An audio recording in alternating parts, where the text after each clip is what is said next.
या देवी सर्वभूतेषु माँ लक्ष्मीरूपेण संस्थिता नमस्तस्यै नमस्तस्यै नमस्तस्यै नमो नमः। जय माता दी। हे प्रिय भक्तों, आज मार्गशीर्ष महीने का दूसरा शुक्रवार है और आज आप सभी श्रवण करेंगे माता अन्नपूर्णा और माता भैरव लक्ष्मी की पावन व्रत कथा। हे प्रिय भक्तों, आप सभी पर माता अन्नपूर्णा और माता भैरव लक्ष्मी की कृपा सदा सर्वदा ही बनी रहे।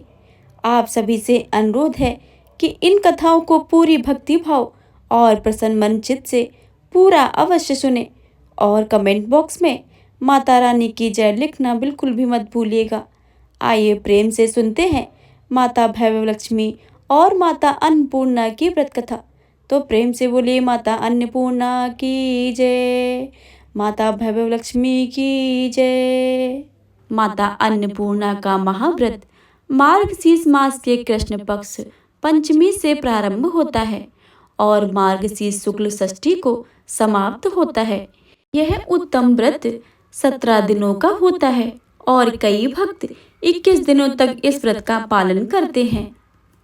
आज आप सभी श्रवण करेंगे माता अन्नपूर्णा की बहुत ही सुंदर एवं पावन व्रत कथा। तो आप सभी से अनुरोध है कि इस कथा को पूरे भक्ति भाव और प्रसन्न मन चित्त से पूरा अवश्य सुने तथा कमेंट बॉक्स में माता अन्नपूर्णा की जय लिखना बिल्कुल भी मत भूलिएगा। आइए सर्वप्रथम गौरी पुत्र गणेश को याद करके सुनते हैं माता अन्नपूर्णा की बहुत ही सुंदर एवं पावन व्रत कथा। तो प्रेम से बोलिए गौरी पुत्र गणेश भगवान की जय, माता अन्नपूर्णा माता की जय। माँ अन्नपूर्णा माता के महाव्रत की कथा। एक समय की बात है, काशी निवासी धनंजय की पत्नी का नाम सुलक्षणा था। उसे अन्य सब सुख प्राप्त थे, केवल निर्धनता ही उसके दुख का एकमात्र कारण था। यह दुख उसे हर समय सताता रहता था। एक दिन सुलक्षणा पति से बोली, हे स्वामी, आप कुछ उद्यम करें तो काम चले, इस प्रकार कब तक काम चलेगा। सुलक्षणा की बातें सुनकर धनंजय के मन में बैठ गई और वह उसी दिन विश्वनाथ शंकर जी को प्रसन्न करने के लिए बैठ गया और कहने लगा, हे देवादिदेव विश्वेश्वर, मुझे पूजा पाठ कुछ नहीं आता है, केवल आपके भरोसे बैठा हूँ। इतनी विनती करके वह 2-3 दिन तक भूखा प्यासा बैठा रहा। यह देखकर भगवान शंकर ने उसके कान में अन्नपूर्णा अन्नपूर्णा अन्नपूर्णा कहा। इस प्रकार 3 बार कहा। यह कौन कह गया है? यही सोच में धनंजय पड़ गया कि मंदिर में आते ब्राह्मण को देखकर पूछने लगा, पंडित जी, अन्नपूर्णा कौन है? ब्राह्मणों ने कहा, तू अन्न छोड़ बैठा है तो तुझे अन्न की बातें ही सूझती हैं। जा घर जाकर अन्न ग्रहण कर।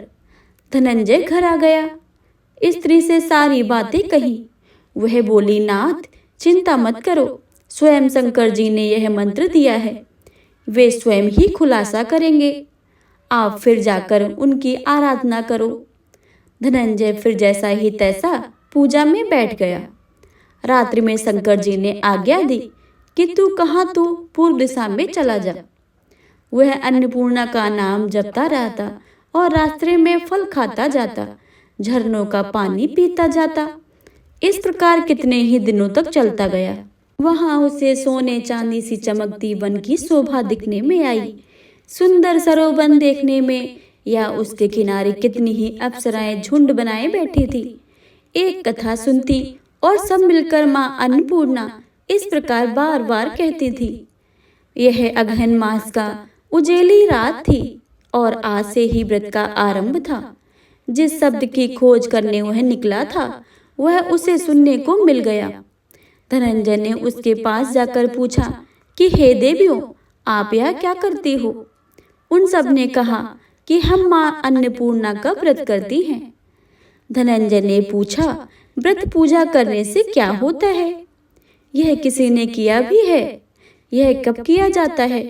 कैसा व्रत है और कैसी विधि है? मुझसे भी विस्तार में बतलाइए। वे कहने लगी, इस व्रत को सब कोई कर सकते हैं। 21 दिन तक लिए 21 गांठ का सूत लेना चाहिए। 21 दिन यदि ना बने तो एक दिन उपवास करें। यह भी ना बने तो केवल कथा सुनकर प्रसाद लें। निराहार रहकर कथा करें। कथा सुनने वाला कोई ना मिले तो पीपल के पत्तों को रखकर सुपारी या घृत कुमारी वृक्ष को सामने दीपक को साक्षी करके सूर्य, गाय, तुलसी या महादेव को बिना कथाएं सुने मुख में दाना न डालें। यदि भूल से कुछ पड़ जाए तो एक दिवस फिर उपवास करें। व्रत के दिन क्रोध ना करें और झूठ न बोले। धनंजय बोला, इस व्रत को करने से क्या होता है? वे कहने लगी, इसके करने से अंधों को नेत्र मिले, लूलों को हाथ मिले, निर्धन के घर धन आवे, बांझे को संतान मिले, मूर्ख को विद्या आवे। जो जिस कामना से व्रत करे माँ उसकी इच्छा पूरी करती है। वह कहने लगा, बहनों, मेरे पास तो धन नहीं है, विद्या नहीं है, कुछ भी तो नहीं है। मैं तो दुखिया ब्राह्मण हूँ, मुझे इस व्रत का सूत दोगी? हाँ भाई, तेरा कल्याण हो, हम तुम्हें अवश्य देंगी। ले यह व्रत का मंगल सूत ले। धनंजय ने व्रत किया। व्रत पूरा हुआ। तभी सरोवर में 21 खंड की स्वर्ण सीढ़ी हीरा मोती जड़ी हुई प्रकट हुई। धनंजय जय अन्नपूर्णा अन्नपूर्णा कहता जाता था। इस प्रकार कितनी ही सीढ़ियां उतर गया तो क्या देखता है कि करोड़ों सूर्य से प्रकाशमान अन्नपूर्णा का मंदिर है। उसके सामने स्वर्ण सिंहासन पर माता अन्नपूर्णा विराजमान है। सामने भिक्षा हेतु शंकर भगवान खड़े हैं। देवंगनाएं चोर ढुलाती हैं। कितनी ही हथियार बांधे पहरा दे रही हैं। धनंजय दौड़कर जगदम्बा के चरणों में गिर गया। देवी उसके मन का कलेश जान गई। धनंजय कहने लगा कि माता, आप तो अंतर्यामिनी हो, आपको अपनी दशा क्या बताऊं? माता बोली, मेरा व्रत किया है, जा संसार तेरा सत्कार करेगा। माता ने धनंजय की जिह्वा पर बीज मंत्र लिख दिया। अब वह तो उसके रोम रोम में विद्या प्रकट हो गई। इतने में क्या देखता है कि वह काशी विश्वनाथ के मंदिर में खड़ा है। माँ का वरदान लेकर धनंजय घर आ गया। सुलक्षणा से सारी बातें कही। माता जी की कृपा से उसके घर में संपत्ति उमड़ने लगी। छोटा सा घर बहुत बड़ा गिना जाने लगा। जैसे शहद के छत्ते में मक्खियां जमा होती हैं, उसी प्रकार अनेक सगे संबंधी आकर उनकी बड़ाई करने लगे। कहने लगे, इतना धन और इतना बड़ा घर, सुंदर संतान नहीं तो इस कमाई का कौन भोग करेगा? सुलक्षणा से संतान नहीं है, इसलिए तुम दूसरा विवाह कर लो। अनिच्छा होते हुए भी धनंजय का दूसरा विवाह करना पड़ा और सती सुलक्षणा को सौत का दुख उठाना पड़ा। इस प्रकार दिन बीतते गए। फिर अगहन मास आया। नए बंधन में बंधे पति पत्नी ने सुलक्षणा से कहा कि हम व्रत के प्रभाव से सुखी हुए हैं, इस कारण यह व्रत नहीं छोड़ना चाहिए। यह माता जी का प्रताप है जो हम इतने संपन्न और सुखी हैं। सुलक्षणा की बातें सुनकर धनंजय उसके यहाँ आया और व्रत में बैठ गया। नहीं बहू को इस व्रत की खबर नहीं थी। वह धनंजय के आने की राह देख रही थी। दिन बीतते गए और व्रत पूर्ण होने में 3 दिवस ही बाकी थे कि नहीं बहू को खबर पड़ी कि उसके मन में ईर्ष्या की ज्वाला दहकने लगी। सुलक्षणा के घर जा पहुंची और उसने वहां भगदड़ मचा दी। वह धनंजय को अपने साथ ले गई। नए घर में धनंजय को थोड़ी देर के लिए निद्रा भी न आए। इस समय नई बहू ने उसका व्रत का सूत तोड़कर आग में फेंक दिया। अब तो माता जी का क्रोध जाग गया। घर में अकस्मात आग लग गई। सब कुछ जलकर खाक हो गया। सुलक्षणा जान गई और पति को फिर अपने घर ले आई। नई बहू रूठकर पिता के घर जा बैठी। पति को परमेश्वर मानने वाली सुलक्षणा बोली, नाथ, घबराना नहीं, माता जी की कृपा अलौकिक है। पुत्र कुपुत्र हो जाता है पर माता कुमाता नहीं होती है। अब आप श्रद्धा और भक्ति से आराधना शुरू करो, वे जरूर हमारा कल्याण करेंगी। धनंजय फिर माता के पीछे पड़ गया। वहीं वह सरोवर सीढ़ी प्रकट हुई। उसमें माँ अन्नपूर्णा कहकर उतर गया। वहां जाकर माता जी के चरणों में रुदन करने लगा। माता प्रसन्न होकर बोली, यह मेरी स्वर्ण की मूर्ति ले और इसकी पूजा करना, तू फिर सुखी हो जाएगा। जा, तुझे मेरा आशीर्वाद है।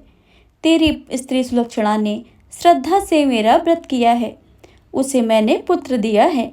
धनंजय ने आंखें खोली तो खुद को काशी विश्वनाथ के मंदिर में खड़ा पाया। वहां से फिर उसी प्रकार को घर आया। इधर सुलक्षणा के दिन चढ़े और महीने पूरे होते ही पुत्र का जन्म हुआ। गांव में आश्चर्य की लहर दौड़ गई। इस प्रकार उसी गांव के निसंतान सेठ के पुत्र होने पर उसने माता अन्नपूर्णा का मंदिर बनवा दिया। उससे माता जी धूमधाम से पधारी, यज्ञ किया और धनंजय को मंदिर के आचार्य का पद दे दिया। जीविका के लिए मंदिर की दक्षिणा को रहने के लिए बड़ा मंदिर सा भवन दिया। धनंजय स्त्री पुत्री सहित वहां रहने लगा। माता जी के चढ़ावे से भरपूर आमदनी होने लगी। उधर नहीं बहू के पिता के घर डाका पड़ गया और सब लुट गया। वे भीख मांगकर पेट भरने लगे। सुलक्षणा ने जब यह सुना तो उन्हें बुलावा भेजा, अलग घर में रख लिया और उनके अस्त्र वस्त्र का प्रबंध किया। धनंजय, सुलक्षणा, उसका पुत्र माता जी की कृपा से आनंद से रहने लगे। माता जी ने इनके भंडारे भरे, वैसे ही सबके भंडारे भरे। इनसे बोले माता अन्नपूर्णा की जय। प्रिय श्रोताओं, आइए आप सुनते हैं माता लक्ष्मी की वैभव लक्ष्मी व्रत की कथा। तो आप पूरे भक्ति भाव से और मन लगाकर पूरा अवश्य सुने। किसी शहर में अनेक लोग रहते थे। सभी अपने अपने कामों में लगे रहते थे। किसी को किसी की परवाह नहीं थी। भजन कीर्तन, भक्ति भाव, दया माया, परोपकार जैसे संस्कार कम हो गए हैं। शहर में बुराइयां बढ़ गई थी। शराब, जुआ, रेस, व्यभिचार, चोरी, डकैती वगैरह बहुत से गुनाह शहर में होते थे। इतने बावजूद शहर में कुछ अच्छे लोग भी रहते थे। ऐसे ही अच्छे लोगों में शीला और उनकी पति की गृहस्थी मानी जाती थी। शीला धार्मिक प्रवृत्ति की थी और संतोषी स्वभाव वाली थी।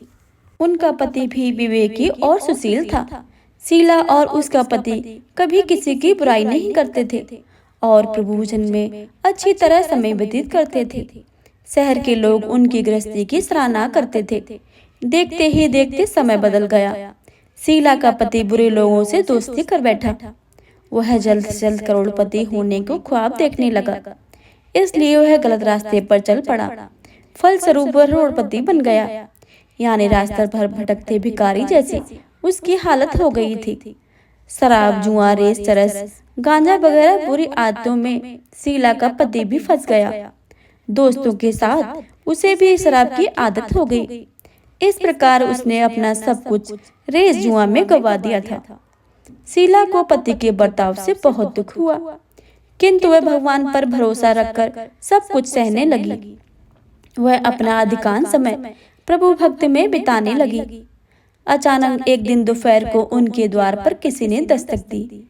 शीला ने द्वार खोला तो देखा एक माजी खड़ी थी। वे बड़ी उम्र की लगती थी, किंतु उनके चेहरे पर अलौकिक तेज निखर रहा था। उनकी माँ आंखों में मानो अमृत सा बह रहा था। उनका भव्य चेहरा करुणा और प्यार से छलकता था। उनको देखते ही शीला के मन में अपार शांति छा गई। वैसे शीला इस माजी को पहचानती न थी, फिर भी उनको देखकर शीला के रोम रोम में आनंद सा छा गया। शीला माजी को आदर के साथ घर में ले आई। घर में बिठाने के लिए कुछ भी नहीं था, अतः शीला ने सकचाकर एक फटी हुई चादर पर उनको बिठाया। माजी ने कहा, क्यों शीला, मुझे पहचाना नहीं? शीला ने सकचाकर कहा कि माँ, आपको देखते ही बहुत खुशी हो रही है, बहुत शांति हो रही है। ऐसा लगता है कि मैं बहुत दिनों से जिसे ढूंढ रही हूँ वो आप ही हैं, पर मैं आपको पहचान नहीं सकती। माजी ने कहा, क्यों मुझे भूल गई? हर शुक्रवार को लक्ष्मी जी के मंदिर में भजन कीर्तन होते हैं, तब मैं भी वहाँ आती हूँ। वहाँ हर शुक्रवार को हम मिलते हैं। पति गलत रास्ते पर जब से चला गया तब से शीला बहुत दुखी हो गई थी और दुख की मारी लक्ष्मी जी के मंदिर में भी नहीं जाती थी। बाहर के लोगों के साथ नजर मिलाते उसे शर्म लगती थी। उसने याददाश्त पर जोर दिया, पर माँ जी याद नहीं आ रही थी। तभी माँ जी ने कहा कि तू लक्ष्मी जी के मंदिर में कितने मधुर भजन गाती थी, अभी अभी तू दिखाई नहीं दी, इसलिए मुझे हुआ कि तू क्यों नहीं आती है, कहीं बीमार तो ना हो गई। ऐसा सोचकर मैं तुझसे मिलने चली आई। माँ जी के अति प्रेम भरे शब्दों से शीला का हृदय पिघल गया। उसकी आंखों में आंसू आ गए। माँ जी के सामने वह बिलक बिलक कर रोने लगी। यह देखकर माँ जी शीला के नजदीक सिर गए और उसकी सजगती पीठ पर प्यार भरा हाथ फेरकर सांत्वना देने लगी। माँ जी ने कहा, सुख और दुख तो धूप छांव जैसे होते हैं। सुख के पीछे दुख आता है तो दुख के पीछे सुख भी आता है। धैर्य रखो बेटी, तुझे क्या परेशानी है? तेरे दुख की बात मुझे सुना, तेरा मन भी हल्का हो जाएगा और तेरे दुख का कोई उपाय भी मिल जाएगा। माँ जी की बात सुनकर शीला के मन को शांति मिली। उसने माँ जी को कहा कि माँ, मेरी गृहस्थी में भरपूर सुख और खुशियाँ थी। मेरे पति भी सुशील थे। भगवान की कृपा से पैसे की बात में भी हमें संतोष था। हम शांति से गृहस्थी चलाते, ईश्वर भक्ति में अपना वक्त व्यतीत करते थे। यह क्या हमारा भाग्य हमसे रूठ गया। मेरे पति को बुरी दोस्ती हो गई। बुरी दोस्ती की वजह से वे शराब, जुआ, रेस, चरस, गांजा वगैरह खराब आदतों के शिकार हो गए और उन्होंने सब कुछ गवा दिया और हम रास्ते के भिखारी जैसे बन गए। यह सुनकर माँ जी ने कहा, सुख के पीछे दुख और दुख के पीछे सुख आता ही रहता है। ऐसा भी कहा जाता है कि कर्म की गति न्यारी होती है। हर इंसान को अपने कर्म भुगतने ही पड़ते हैं, इसलिए तू चिंता मत कर। अब तू कर्म भुगत चुकी है, अब तुम्हारे सुख के दिन अवश्य ही आएंगे। तू तो माँ लक्ष्मी जी की भक्त है और माँ लक्ष्मी जी तो प्रेम और करुणा के अवतार हैं। वे अपने भक्तों पर हमेशा ममता रखती हैं, इसलिए तू धैर्य रखकर माँ लक्ष्मी जी का व्रत कर, इससे सब कुछ ठीक हो जाएगा। माँ लक्ष्मी जी का व्रत की बात सुनकर शीला के चेहरे पर चमक आ गई और उसने पूछा कि माँ लक्ष्मी जी का व्रत कैसे किया जाता है, वह मुझे समझाइए, मैं यह व्रत अवश्य ही करूंगी। माँ जी ने कहा, बेटी, माँ लक्ष्मी जी का व्रत बहुत सरल है। उसे वरलक्ष्मी व्रत या भैरव लक्ष्मी व्रत भी कहा जाता है। यह व्रत करने वाले की सब मनोकामनाएं पूर्ण होती हैं। वह सुख संपत्ति और यश प्राप्त करता है। ऐसा कहकर माँ लक्ष्मी जी की वैभव लक्ष्मी व्रत की विधि कहने लगी। बेटी, वैभव लक्ष्मी व्रत वैसे तो सीधा साधा व्रत है, किंतु कई लोग उसे गलत तरीके से करते हैं, अतः उसका फल नहीं मिलता है। कई लोग कहते हैं कि सोने के गहने की हल्दी कुमकुम से पूजा करो, बस व्रत हो गया, पर ऐसा नहीं है। कोई भी व्रत शास्त्रीय विधि के अनुसार ही करना चाहिए, तभी उसका व्रत का फल मिलता है। सच्ची बात यह है कि सोने के गहने का विधि से पूजन करना चाहिए। व्रत की उद्यापन विधि भी शास्त्रीय विधि से ही करनी चाहिए। यह व्रत शुक्रवार को करना चाहिए। प्रातःकाल स्नान करके स्वच्छ कपड़े पहनो और सारा दिन मन में जय माँ लक्ष्मी का मन में रटन करते रहो। किसी की चुगली नहीं करनी चाहिए। शाम को पूर्व दिशा में मुंह रख सके आसन पर बैठ जाओ। सामने पाटा रखकर उस पर रुमाल रखो। रुमाल पर चावल का छोटा सा ढेर करो। उस ढेर पर पानी से भरे तांबे का कलश रखकर कलश पर एक कटोरी रखो।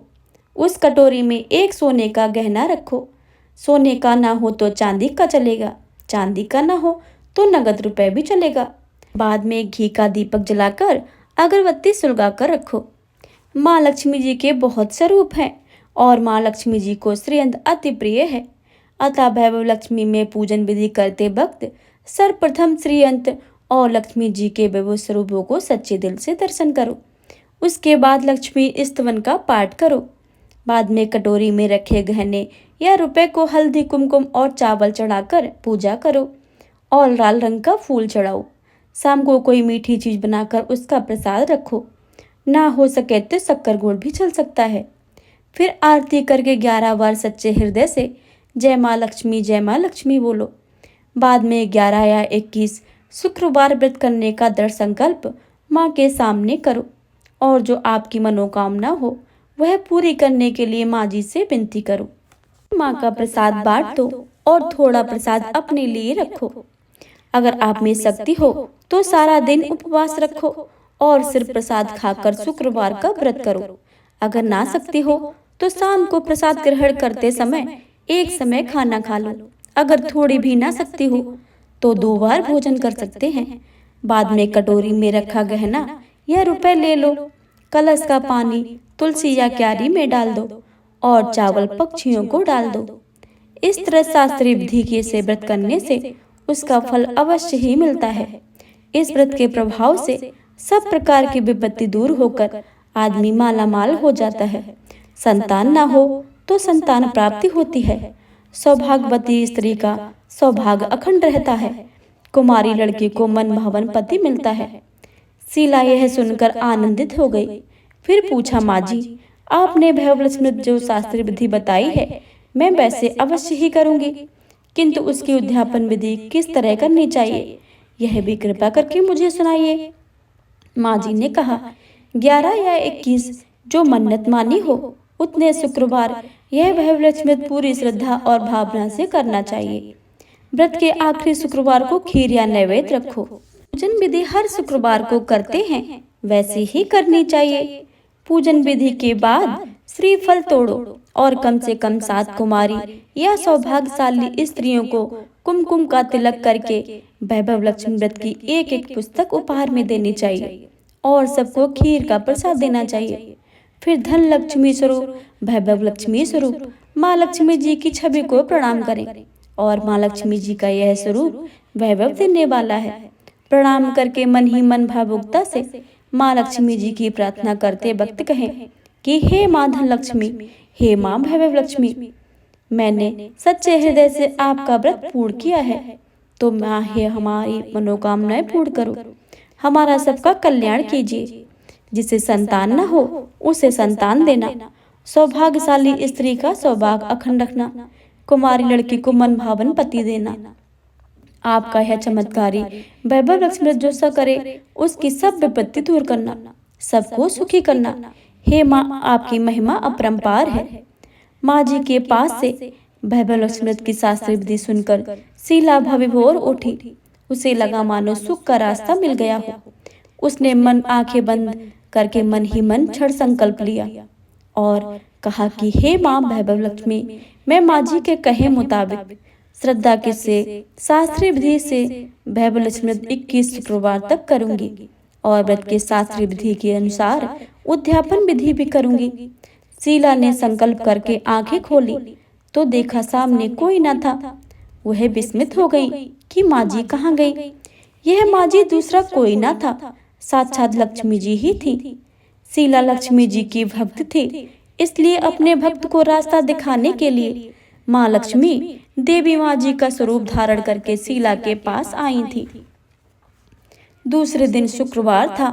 प्रातः काल स्नान करके स्वच्छ कपड़े पहनकर शीला ने मन ही मन श्रद्धा और पूरे भाव से जय माँ लक्ष्मी का मन में रटन करने लगी।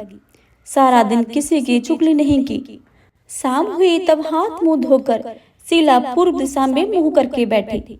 घर में पहले सोने गहने बहुत से थे, पर पति ने गलत रास्ते पर चलकर सब गहने गिरवी रख दिए थे। पर नाक की चुन्नी बच गई थी। नाक की चुन्नी को निकालकर उसे धोकर शीला ने कटोरी में रख दी। सामने पाटे पर रुमाल रखकर मुट्ठी भर चावल का छोटा सा ढेर किया। उस पर तांबे का पानी भरकर कलश रखा। उसके ऊपर चुन्नी वाली कटोरी रखी। फिर विधि पूर्वक वंदन, स्तुवन, पूजन वगैरह किया और घर में थोड़ी शक्कर थी, वह प्रसाद में रखकर वैभव लक्ष्मी व्रत किया। यह प्रसाद पहले पति को खिलाया। प्रसाद खाते ही पति के स्वभाव में फर्क पड़ गया। उस दिन उसने शीला को मारा नहीं और सताया भी नहीं। शीला को बहुत आनंद हुआ। उसके मन में वैभव लक्ष्मी के लिए श्रद्धा और भी बढ़ गई। शीला ने पूर्ण श्रद्धा से भक्ति से 21 शुक्रवार तक व्रत किया। 21वें शुक्रवार को विधि पूर्वक उद्यापन विधि करके 7 स्त्रियों को वैभव लक्ष्मी की 7 पुस्तकें उपहार में दी। फिर माता जी के धनलक्ष्मी स्वरूप को छवि को बंधन करके भाव से मन ही मन प्रार्थना करने लगी। हे मां धनलक्ष्मी, मैंने आपका वैभव लक्ष्मी करने की जो मन्नत मानी थी वह व्रत आज पूर्ण किया है। हे माँ, हमारे हर विपत्ति को दूर करो, हमारा सबका कल्याण करो। जिसे संतान न हो उसे संतान देना, सौभाग्यवती स्त्री का सौभाग्य अखंड रखना, कुंवारी लड़की को मन भावन पति देना। जो आपका यह चमत्कारी वैभव लक्ष्मी जो करे उसकी सब विपत्ति दूर करना, सबको सुखी करना। हे माँ, आपकी महिमा अपरंपार है। ऐसा बोलकर लक्ष्मी जी के धन लक्ष्मी स्वरूप को छवि को प्रणाम किया। इस तरह शास्त्रीय विधि से शीला ने श्रद्धा से व्रत किया और तुरंत ही उसे फल मिला।